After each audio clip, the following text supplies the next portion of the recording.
A Universidade Federal de Rondônia nasceu junto com o próprio estado, há 28 anos. Conta com 7 campi, onde são oferecidos mais de 55 cursos de graduação e 9 de pós-graduação. É no Laboratório de Biogeoquímica Ambiental que reencontramos os pesquisadores que acompanhamos na expedição pelo Rio Madeira. 950 gramas.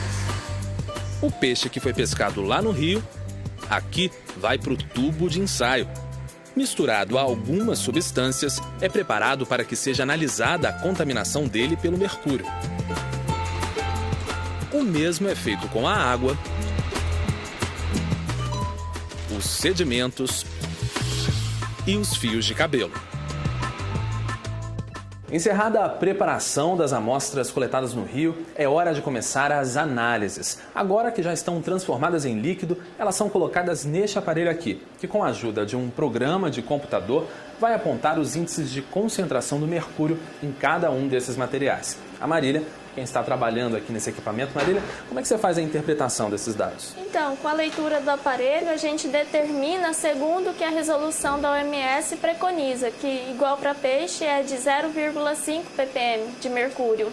E de que forma que o que você pesquisa aqui vai chegar até essas comunidades ribeirinhas? A gente tenta fazer uma conscientização, né, com a população. Os peixes que a gente vê que está acima do nível recomendado, a gente tenta fazer um acompanhamento para que eles evitem comer essas espécies de topo de cadeia alimentar, no caso os carnívoros, né, e alimentem mais de espécies herbívoras, espécies que não se alimentem de carne, né, só de carne. Obrigado, Marília. Vou conversar agora aqui com o professor Vanderlei. Professor, já há alguma confirmação dos efeitos dessa contaminação por mercúrio na saúde das pessoas que moram aqui em volta do Madeira? Não, embora nós temos 22 anos de estudos aqui, nós não temos nenhum registro do efeito neurotóxico do mercúrio sobre essa população. No entanto, os valores, eles são valores médios que ultrapassam 2 vezes o valor preconizado pela Organização Mundial de Saúde na população. Nossa, é muita coisa, né, professor? Como é que não há uma manifestação dessa contaminação na saúde das pessoas? Como que elas não apresentam uma doença causada pelo mercúrio?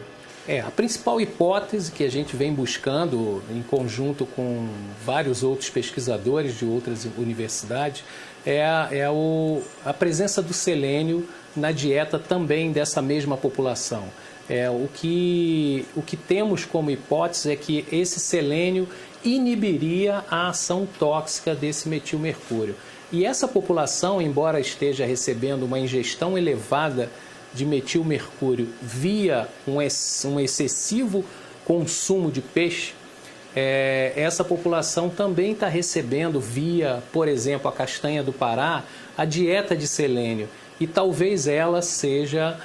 talvez essa ingestão seja uma contribuição importante nessa inibição da toxicidade do mercúrio. O senhor, como pesquisador e como cidadão, sobretudo, como é que se sente passando esse conhecimento adiante? É uma satisfação muito grande poder estar liderando um grupo com vários alunos aqui da região, uma região super recente no país, uma região que tem esse problema que é característico dela, né?